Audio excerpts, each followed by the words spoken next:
गढ़ में पत्रकारों से बात करते हुए उन्होंने कहा कि किसानों की खुशी से ही देश का विकास हो सकता है। उन्होंने कहा कि इनेलो की सरकार के समय में बाजरे की खरीद शुरू की गई थी।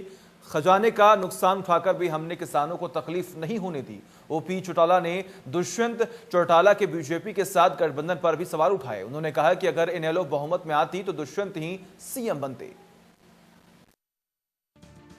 किसान खुशहाल तो देश खुशहाल नारा पुराना है, लेकिन इनेलो नेता ओपी चौटाला ने फिर से यही बात दोहराई है। उन्होंने कहा कि किसान खुश नहीं तो देश का विकास नहीं हो सकता। चौटाला ने याद दिलाया कि जब उनकी सरकार गई थी तब खजाना भरा हुआ था, लेकिन आज कर्ज में डूबा हुआ है। ये जो 3 इन्होंने बिल पास किए, पहले आप उन्हीं से देख लें किसानों को उसमें लाभ है। आप खेती करने वाले आम नागरिक से पूछ लें, आप सड़क के रास्ते जाते हो, सड़क पे किसान के उत्पादन के ढेर नहीं थे, मंडियों के बजाय सड़क पे पड़े, कोई खरीद नहीं रहा है।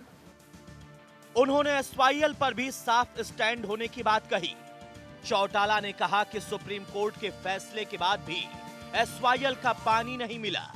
ओपी चौटाला ने दादूपुर नलवी नहर का भी जिक्र किया।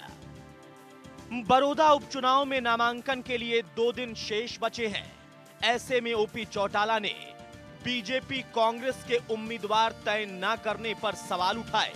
साथ ही कहा कि जेजेपी का तो दिवाला पिट गया है।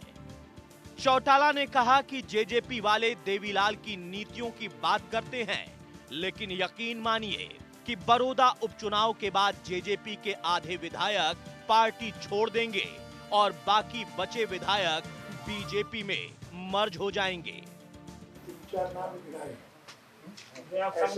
ऐसे बहुत लोग हैं जिन्होंने बहुत कुछ हासिल किया पार्टी से, आज नहीं है और वो दोबारा वही ऐसे हासिल फिर करने के प्रयास में दोबारा आओ इस प्रयास में रहेंगे कि ऐसा अवसर फिर मिलेगी तो फिर वही मौजूद बिच्छू की आदत होती है टंक मारने। और जो बार बार बिच्छू से टंक खाएगा वो मूर्ख होगा या समझदार होगा। ओपी चौटाला ने दावा किया कि आने वाले समय में इनेलो की सरकार बनेगी। उन्होंने कहा कि जो लोग सत्ता का सुख भोगने बीजेपी के साथ गए थे, उन्हें वहां वो सुख भी नहीं मिला और अब पार्टी छोड़कर जाने वाले वापस आ रहे हैं। चौटाला ने कहा कि अशोक अरोड़ा और रामपाल माजरा जैसे नेता इनेलो में आने के लिए मैसेज भेज रहे हैं। साथ ही ये भी जोड़ा कि अगर इनेलो बहुमत में आती तो दुष्यंत ही सीएम बनते। Vipin Parmar, India news, Haryana.